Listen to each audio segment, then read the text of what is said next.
Hi there, RC Girl here. Today we have the Axial RR10 Bomber 2.0. First, we're gonna unbox it. I'm gonna show you guys what comes in the RTR version. There's actually two different versions of the RTR. I'm gonna share what the updates are from the original release that came out about 6 or 7 years ago. Also gonna share what I would suggest as early upgrades for the RR10 Bomber. And then we're gonna take it outside and have some fun with it. Stay tuned.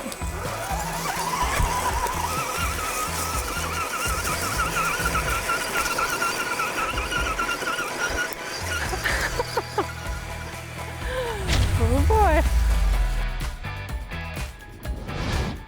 If you're new to my channel, welcome. Here you're gonna find RC reviews, tips and tricks, run videos, flight videos, and other things related to RC. So make sure you guys like and subscribe if you wanna see more. Also head over to my Instagram and Facebook. I do a lot of behind the scenes stuff. I'll put links to those in the description box below.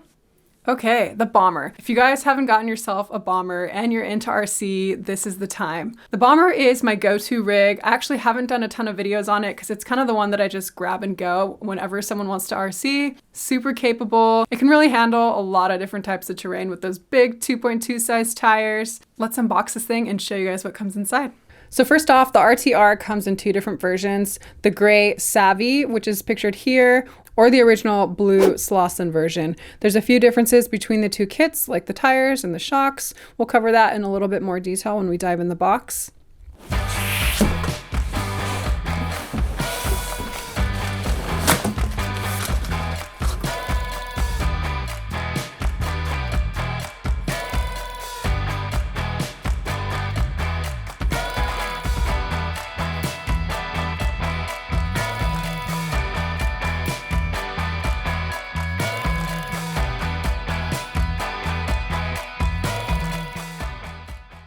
Bomber 2.0 comes with actual beadlock rims. So these are now a true 3-piece beadlock wheel, so you don't have to use any glue. You can remove and swap out tires pretty easily. They do look metal, but they're actually still plastic. The Slauson blue version comes with the 2.2 BF Goodrich Baja tires, while the Savvy gray version comes with 2.2 Falken Wild Peak tires. One upgrade that I'm really happy about is that it comes now with a Spektrum S614 15 kilogram waterproof Metal Gear servo. With the original Bomber, I think my servo died before I even had a chance to take it outside. You're also going to get higher torque with the Spektrum servo. It comes in at 15 kilograms of torque versus 10, which is the original Bomber. Also comes with the metal 23-tooth servo horn. That's really nice. Both versions come with adjustable aluminum shocks. The blue Slauson version comes with King shocks like the original Bomber, and the Savvy gray version comes with Fox shocks. The battery tray is going to be up front here. Another upgrade to Bomber 2.0 is that it comes with a Spektrum DX3 transmitter with thumb steering, as well as an SR315 3-channel receiver and waterproof receiver box. It's also smart ready, so you can run telemetry in that if you want to. This is going to be great because it's going to bind directly to my DX5 Rugged. Otherwise, the Spektrum DX3 transmitter looks pretty nice. For our speed control, it's still the Dynamite AE 5L waterproof 3S capable speed control. Another cool upgrade to Bomber 2.0 is that they've added LED lighting integrated throughout. You're going to get a small light bar in the front bumper, rock lights, and then red rear light bar on the back. Bomber 2.0 has AR60 axles. I believe these are the exact same, except for it now uses stronger C-hubs. Actually, I didn't have any issues with my original Bomber and anything breaking on it or snapping, but always good to have stronger, more reinforced parts. It still comes with a 35-turn axial brushed motor. The transmission is 2-speed ready, but you're gonna have to get some extra parts for that and a shift servo. All right, so what would I suggest as your first early upgrades for the RR10 Bomber?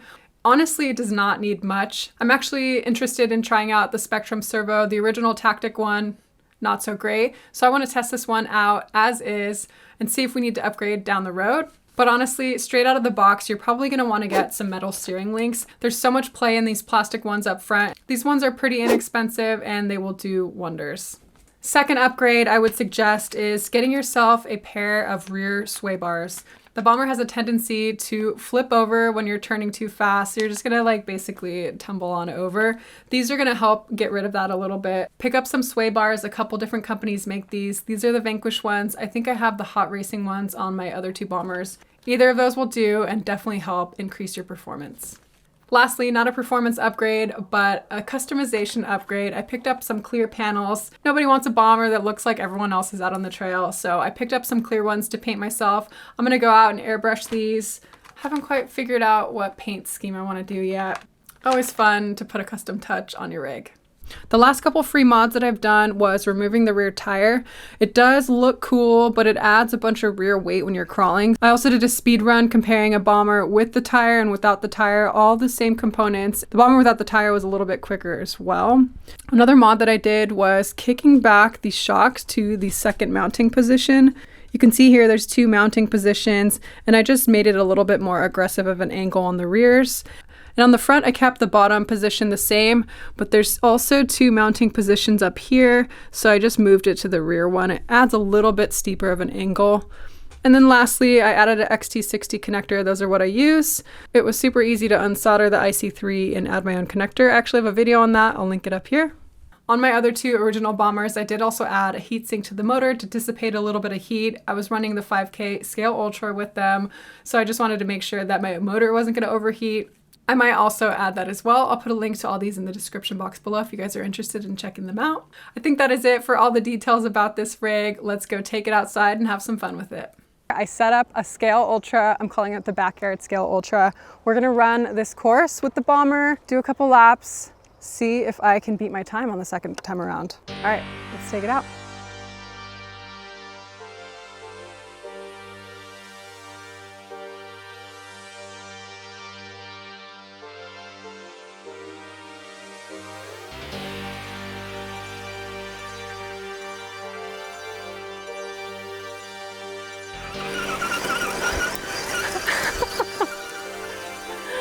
Oh boy. All right, then you gotta go in here. All right, there's some like low hanging branches on this part, so you gotta get your rig over. Try not to kill yourself.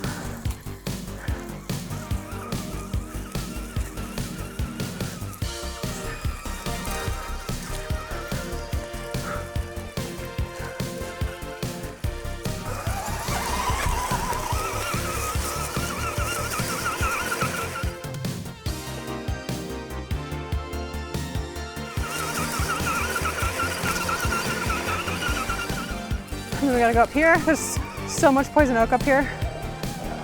Come on, buddy. Okay, and then you gotta come around down here. Try not to roll off the course. Drag brake. Come around like this. Okay, and then we gotta go back down. Do it 3 more times.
All right, folks, the Bomber 2.0. It's not a major modification from the original rig, but it definitely builds off of that concept, adds some nicer electronics, super fun to paint your own panels. I really enjoyed that, gives it a custom look. I was also able to dye the caps of my shocks to make them black, and I plastered up the springs, put on some sway bars, painted our custom panels.